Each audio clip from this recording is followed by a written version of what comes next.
The Dragon's Legacy.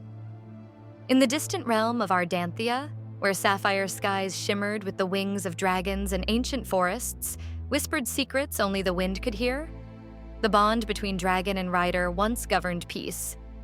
But time, as it always does, unraveled that harmony. Now, dragons are myths, their bones buried beneath mountains and memory. Or so the world believes. Long ago, in the twilight of the Age of Concord, the last elder dragon, Vashreth, foresaw the fall.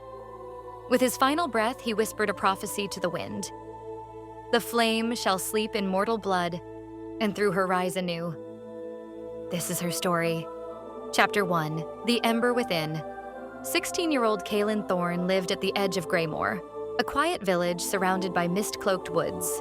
Orphaned at birth, she was raised by her enigmatic aunt, a healer with eyes like storm clouds and a voice always too calm. Kaylin had dreams of soaring, of flame, of something ancient waking in her blood. But dreams were dangerous, especially when they burned. One evening, while searching for healing roots, Kaylin discovered a wounded creature hidden beneath twisted roots. A baby dragon, scales like obsidian glass and eyes reflecting the stars. His name, whispered into her mind, was Aurel. Chapter 2, The Bond Forged. The connection between Kaylin and Aurel awakened something in her, a power long dormant. As Aurel healed, Kaylin began to hear the thoughts of animals, feel the tremors of ancient magic beneath the soil, and dream of places she had never seen. Word spread of a girl with strange powers. The High Warden of the realm, Lord Valor, sent his soldiers to investigate. Kaylin and Aurel fled, journeying across Ardanthia in search of the fabled Drakari, an order of dragon riders thought lost to time. Along the way, they encountered Jace, a charming thief with a mysterious past and a map inked on his skin. He joined their quest, though Kaylin remained wary of his secrets. As their journey unfolded, Kaylin found herself drawn to Jace, but also to another, Saren, a silent warrior who bore the mark of the Drakari and knew more about Kaylin than he ever admitted. Chapter 3, Whispers in the Flame. Kaylin and her companions ventured into the Whispering Woods, a place where magic was thick as mist. Spirits of fallen riders drifted between trees, offering riddles and warnings. Kaylin began to hear the voice of her mother in dreams, calling her toward the Fireheart Mountains. There, she would find the truth of her birth and her destiny. Saren revealed that he had once trained under the last true Drakari and had sworn to protect the Flameborn line. Kaylin's trust in him grew. Jace, though jealous, never left her side. Chapter 4, The Fireheart Mountains. The climb was treacherous, with storms, avalanches, and beasts mutated by ancient magic. At the summit, they found the Temple of Wings, ruined but still sacred. Kaylin uncovered a sealed chamber containing relics of her ancestors. A letter from her mother confirmed it. Kaylin was the last of the Flameborn, a rare line born of dragon and human. Aurel, too, began to change, growing rapidly, his mind and body maturing faster than natural dragons. Their bond deepened beyond thought. They became extensions of each other. Chapter 5, The Echo of War. The Empire moved. Villages were burning, Valor's shadowbound. His army of corrupted mages and enslaved dragons spread terror across the realm. Kaylin and her group began gathering allies. They found rebels in the Eastern Highlands and dragonkind in hiding. A spark of rebellion ignited. But Valor knew Kaylin lived, and he began to twist the prophecy for his own ends, claiming that only he could tame the Flameborn's fire. Chapter 6, The Flight to Sanctuary. Kaylin and her companions were forced to flee when Valor's assassins attacked in the night. Saren was nearly killed protecting her. They escaped to Sanctuary, a hidden valley guarded by dragons. There, Kaylin met the ancient guardian Razek, a blind golden dragon who spoke in riddles and fire.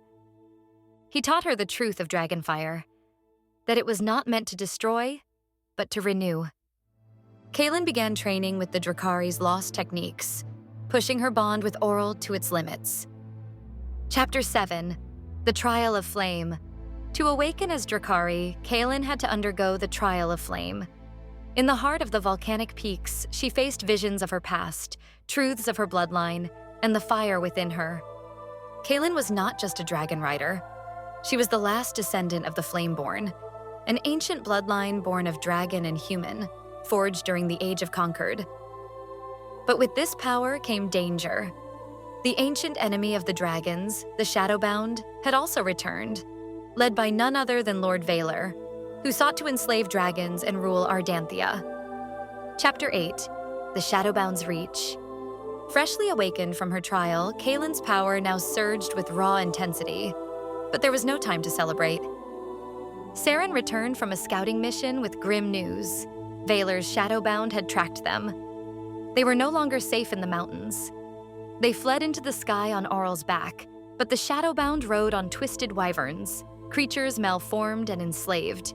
A brutal aerial battle ensued. Kaelin, though untrained in combat, let the fire guide her, blasting a path through the storm of enemies. Jace, from the ground, used ancient ballistae left in ruins by the Drakari. They narrowly escaped, but not without wounds. Saren's side had been torn by a shadow blade. The venom was slow but certain. That night, Kaelin sat by his side, holding his hand. "You knew this might happen," she said. "You came anyway." He only nodded. "Because I believe in what you'll become." Chapter 9, The Chains of Blackreach. Jace finally revealed the truth. He was once the heir to Blackreach, Vaylor's city of iron and pain. He had escaped when he saw his father begin experimenting on hatchlings, twisting dragonkind into weapons. Kaelin was shaken. She felt betrayed, but also understood his fear. He offered to lead them into the city to rescue imprisoned dragons, and to stop his father.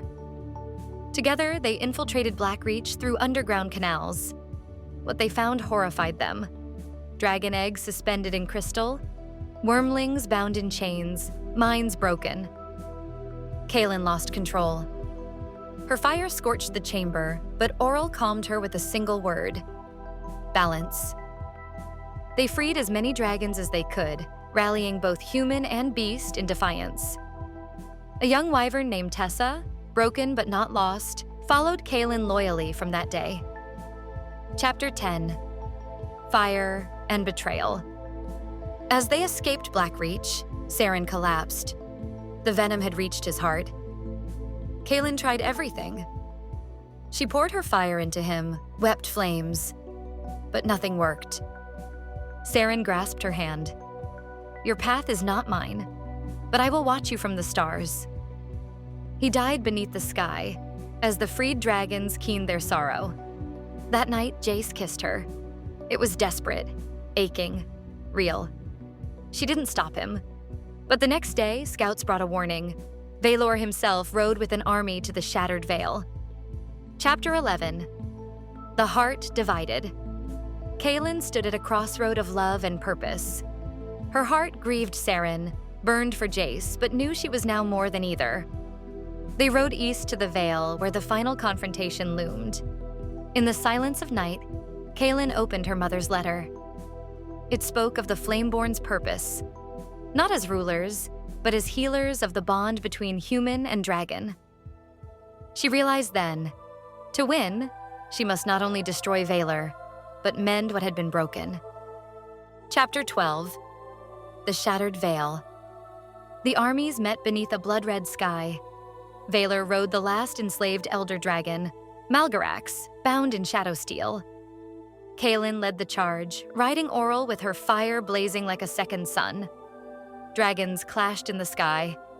Jace rallied defectors from Blackreach. Freed dragons joined the fight.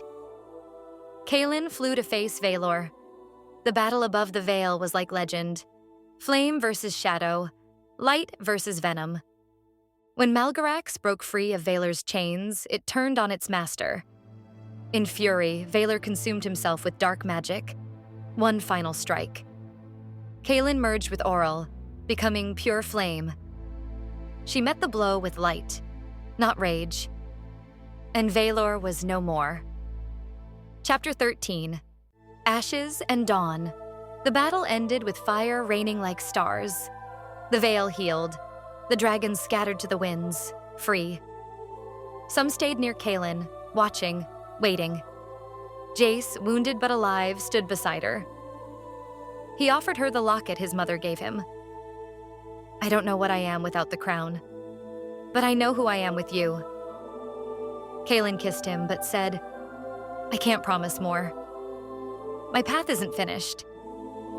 He understood. She lit the first pyre in the rebuilt Temple of Wings, vowing to restore the Drakari, not as warriors, but as keepers. Epilogue: The twist. Peace returned to Ardanthia, but Kaelin sensed the winds changing. One night, Auril showed her a vision of a girl with violet eyes standing in the snow, holding a flame in her palm. Far away, a dragon egg pulsed. Kaelin understood then. She was not the last Flameborn. She was only the first. The fire had returned to the world, and the legacy had just begun. End of Book 1. The Dragon's Legacy.